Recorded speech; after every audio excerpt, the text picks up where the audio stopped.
ناظرین محترم، اکثر یہ بات سنتے ہیں کہ پاکستان چیریٹی میں نمبر 1 ہے، لیکن ہم کبھی یہ سوچتے ہیں کیا کہ ہم کس طرح کی چیریٹی میں نمبر 1 ہیں؟ افسوسناک پہلو یہ ہے کہ پہلے جو لوگ چیریٹی، زکوٰۃ، صدقات اپنے خدا کو راضی کرنے کے لیے اور امت کی فلاح و بہبود کے لیے کیا کرتے تھے، آج کل وہ چیریٹی، وہ زکوٰۃ، وہ صدقات، وہ خیرات، وہ فرائض اور واجبات کی ادائیگی امت کی فلاح و بہبود کی بجائے، اللہ کی رضا کے بجائے اپنے کاروبار، اپنے بزنس، اپنی فیکٹری، اپنے کارخانے اور اپنی دیگر سرگرمیوں کی تشہیر و برانڈنگ کا ذریعہ بن کر رہ گئی ہے۔ ناظرین محترم، پہلے لوگ بڑے سادہ تھے، ان کو لگتا تھا کہ اگر ہم اللہ کی راہ میں کچھ دے رہے ہیں نا تو ایک ہاتھ سے، اگر دائیں ہاتھ سے دے رہے ہیں تو بائیں کو پتہ نہیں چلنا چاہیے۔ اگرچہ قرآن مجید میں یہ بات ضرور موجود ہے کہ خفیہ اور اعلانیہ دونوں طرح سے خرچ کیجیے، لیکن لوگ ڈرتے تھے، لوگ سمجھتے تھے کہ اگر ہم اعلان کر دیں گے تو شاید ہمارے اخلاص میں کمی آ جائے گی۔ اس کی ایک مثال آپ کو دیتا ہوں۔ جامع الرشید کی جو بلڈنگ آپ دیکھتے ہیں، ابھی بھی آپ دیکھ رہے ہیں کتنی خوبصورت بلڈنگ ہے۔ یہ 2001-2002 کے بعد یہ بلڈنگ وجود میں آئی۔ پہلے یہ جگہ لی گئی،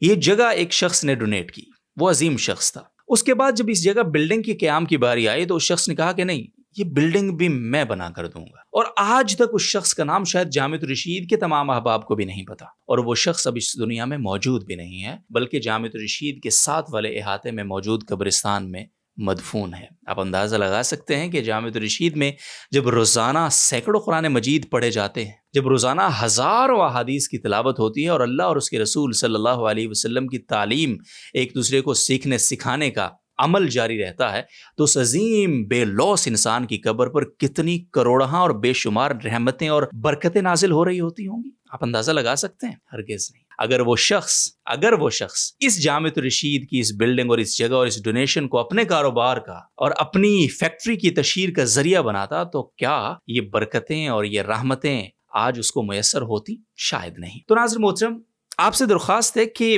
آج کل ہمارے کراچی کے اندر شتر مرغ بڑے ٹرینڈنگ میں چل رہا ہے، اور مجھے بہت سارے لوگوں نے کہا کہ شتر مرغ والے پہلو پہ آپ بات کیجئے، اس ٹاپک پہ بات کیجئے۔ میں نے ضروری نہیں سمجھا، لیکن اپنے مخیر حضرات کو ایک درد مندانہ اپیل کرنا چاہتا ہوں۔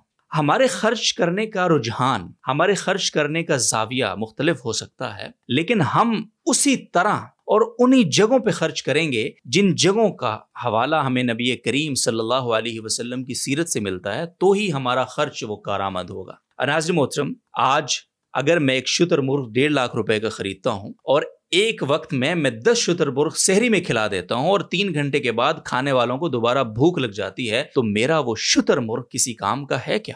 میں وہاں پالک بھی کھلا دیتا تو چلتا، لیکن ان 1.5 لاکھ روپے کو اگر میں کسی تعلیمی پروجیکٹ میں انویسٹ کرتا ہوں اور مستحق لوگوں کی تعلیم کے اوپر لگا دیتا ہوں، تو آپ اندازہ لگا سکتے ہیں کہ کتنا بڑا صدقہ جاریہ ہے وہ۔ جامع الرشید میں مثال کے طور پہ ایک طالب علم کا تعلیمی خرچ وہ 20,000 روپے ماہانہ تعلیمی خرچ، 1.5 لاکھ روپے کے اندر آپ 9 سے 10 طلبہ کو ماہانہ بنیادوں پہ تعلیمی اسپانسرشپ دے سکتے ہیں۔ اس کے مقابلے میں آپ ایک وقت کا کھانا لگائیے اور 1 مہینے کی تعلیم لگائیے، کیا بڑی چیز ہے؟ یقینی طور پہ تعلیم۔ جامع الرشید وہ ادارہ ہے الحمدللہ جس نے نورانی قاعدے سے لے کے تخصص تک، مفتی بننے تک، پلے گروپ سے لے کے PhD اور MS پروگرامز تک آپ کی خدمت میں رکھے، دینی اور عصری تعلیم کے امتزاج کو انٹروڈیوس اور متعارف کروایا، جو زمانے کی ایسی ضرورت ہے کہ جو شاید اس سے پہلے کبھی محسوس نہ کی گئی ہو، اور آج اسی کی بدولت الحمدللہ جامع الرشید کے پاس آؤٹ ملک اور بیرون ملک کلیدی عہدوں پہ بیٹھ کر ایک بہت ہی زبردست اور مثبت تبدیلی کا ذریعہ بنے ہوئے ہیں۔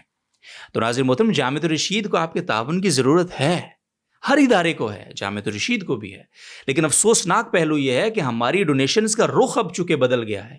اب ہم اپنی مارکیٹنگ کو، اپنی ڈونیشنز کو اپنی مارکیٹنگ اور تشہیر کا ذریعہ بنانے لگے ہیں، تو یہ تعلیمی ادارے وہ کرائسس کا شکار ہو گئے ہیں۔ دوبارہ آئیے، ان تعلیمی اداروں کو جس طرح پہلے آپ نے سنبھالا، پہلے ان کو سہارا دیا، آج ان کو سہارا دیجیے اور اپنی سعادت کے لیے دیجیے، کسی پر احسان کرنے کے لیے نہیں، اپنی سعادت کے لیے۔ نبی کریم صلی اللہ علیہ وسلم نے خرچ کرنے کا طریقہ کیا بتایا ہم کو؟ غزوہ بدر ابھی گزرا ہے، 17 رمضان المبارک ہم نے یوم بدر منایا۔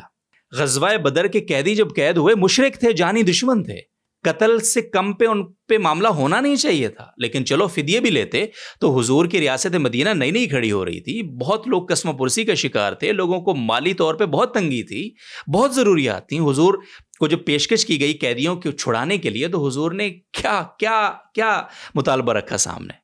سوچا ہے کبھی آپ نے؟ حضور نے یہ نہیں کہا کہ ہمیں فدیہ دے دیں تاکہ میں لنگر خانے کھول دوں، میں سڑکیں بنا دوں، میں کوئی اور فلاحی کام شروع کر دو. نہیں, حضور نے کہا نہیں, اگر قیدی لے جانے ہیں لے جاؤ, ایک شرط ہے میری, وہ شرط یہ ہے کہ میرے صحابہ اور میرے مدینے کے متعلقین کو اور یہاں کے رہنے والوں کو تعلیم دینی ہو, زبانیں سکھانی ہوں گی. اور وہی ہوا, انہوں نے تعلیم دی, زبانیں سکھائیں, اور ان قیدیوں کو اس کے بدلے میں چھوڑ دیا گیا. اس عمل سے حضور نے ہمیں بتایا کہ اگر کسی معاشرے کو آپ بدل سکتے ہو تو تعلیم کے ذریعے. کسی معاشرے میں انویسٹ کرنے کا موقع ملے, چیریٹی کرنے کا موقع ملے, تو تعلیم ہی وہ پہلا میدان ہے جس میں چیریٹی کر کے آپ اس قوم کا زاویہ بدل سکتے ہیں, اس قوم کی قسمت بدل سکتے ہیں, اس قوم کی تاریخ بدل سکتے ہیں, اس قوم کی پستی کو آپ بلندی میں تبدیل کر سکتے ہیں. تو ناظرین محترم, آپ سے درخواست ہے کہ دیگر اداروں کو بھی آپ سپورٹ کیجئے, لیکن جامعۃ الرشید کا جو کاز ہے یہ اس ملک کی ضرورت ہے, اور اس کاز کو آپ کی سپورٹ کی ضرورت ہے.